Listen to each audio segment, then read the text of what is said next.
a growing number of countries are poised to recognise Palestine as a state. Among them, of course, Belgium, the latest. The foreign minister of the country saying it will join France, Canada and Australia in recognising Palestinian statehood at the UN General Assembly in the coming weeks. Hashim El-Barra joins us live from Brussels with the Belgian foreign minister. Hashim, over to you.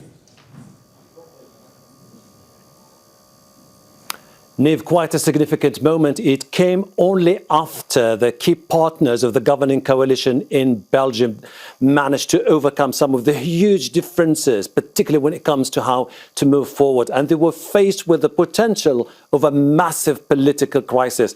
Yesterday, after a long, long day and night of work, they decided it was about time to move forward. Let's just give you an idea about exactly what happened. I'm being joined by Mr. Maxime Prevot, who is the Belgian Minister of Foreign Affairs. Mr. Prevot, thank you very much indeed for joining Al Jazeera English.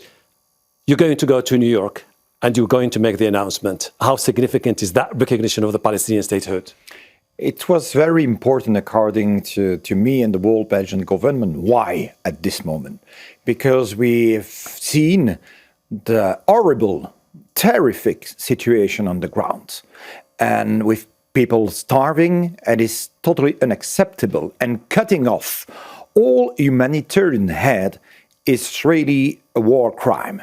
And we have heard the intention of relaunching the E1 project in East Jerusalem, for instance, and also the willingness of the Israeli government to extend settlements, illegal ones.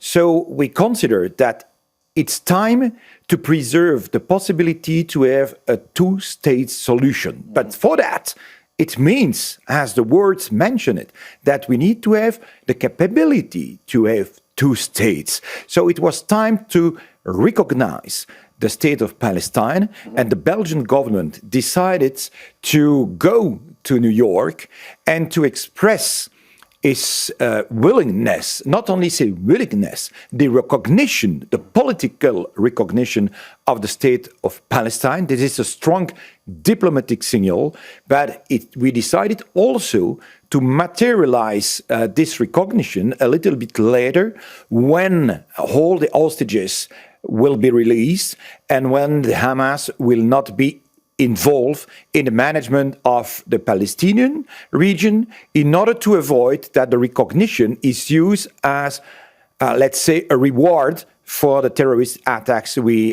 faced, the Israeli people faced in 2023. But don't you see that those conditions normally are things that have to be done by the international community or the UN in particular, not by governments? Because when you talk about how to move forward in Gaza, whether Hamas will have a say or whether Hamas has to go, these are things that Belgium cannot afford to implement on the ground. And some said that those conditions maybe an indication Belgium is not really that genuine about recognizing Palestine. No, it's true that from an intellectual point of view, normally the recognition of a state should be with no condition.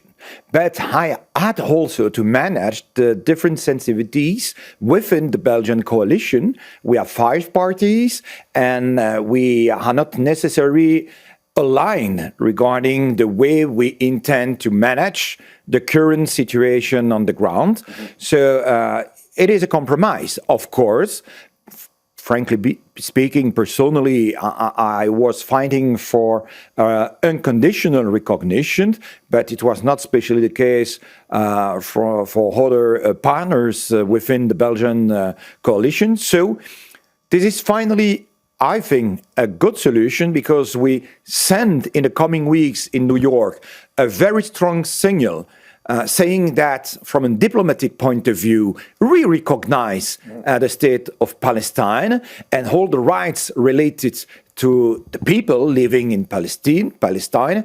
But it's true that for the legal act of recognition, we have decided to have 2 conditions, but so that's 2 conditions related to the legal administrative aspect, but not condition linked to the political recognition. You are going to join the declaration of the two-state solution.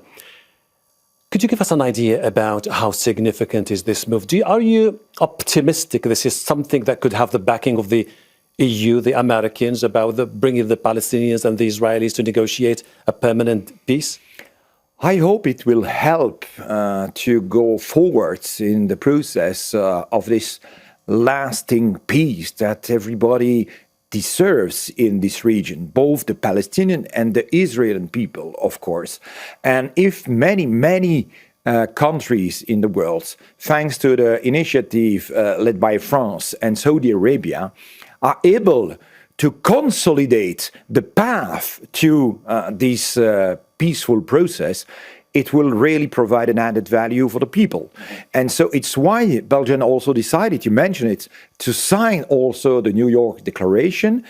It's the way to say we believe in this process, and it's very important that also Arabic countries emphasize the importance of this process. So we will have a strong diplomatic and political moments in New York, and Belgium will be part of it. But of course, we need to continue to put pressure to have concrete results on the ground. Before we get to that final point, which is basically about the diplomatic recognition of a Palestinian state that existed pre-1967 with East Jerusalem as its capital, you decided also to impose a wide range of sanctions at the federal, but also at the regional level. What was the message to the Israelis? The message is quite clear. The attitude of Israel is unacceptable. We are not against the Israeli people, of course, and most of the citizens in Israel disagree also with the politic that is managed by their own government. So we need, it is crystal clear, to respect the international law, including the humanitarian law.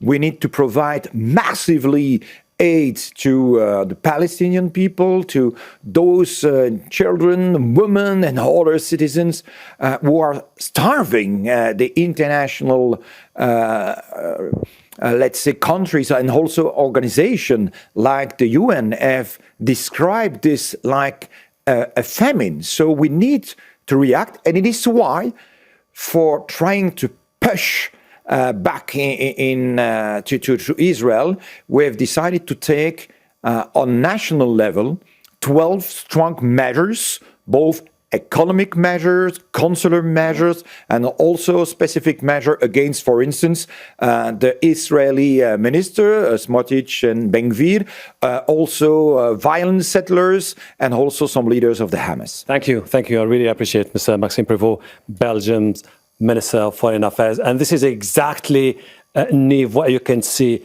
a push to build up momentum towards more recognitions from the Europeans. They hope that by that, they can be able to send a strong message for the need to end the war, allow aid into Gaza. But ultimately, the Israelis and the Palestinians have to sit together and embrace the fact that there needs to be two states living next to each other to ensure the war comes to an end. Niamh?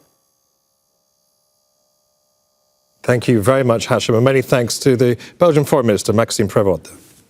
Don't miss out. Get the full picture. Subscribe to Al Jazeera for reliable news, expert insight. Like, share, stay ahead.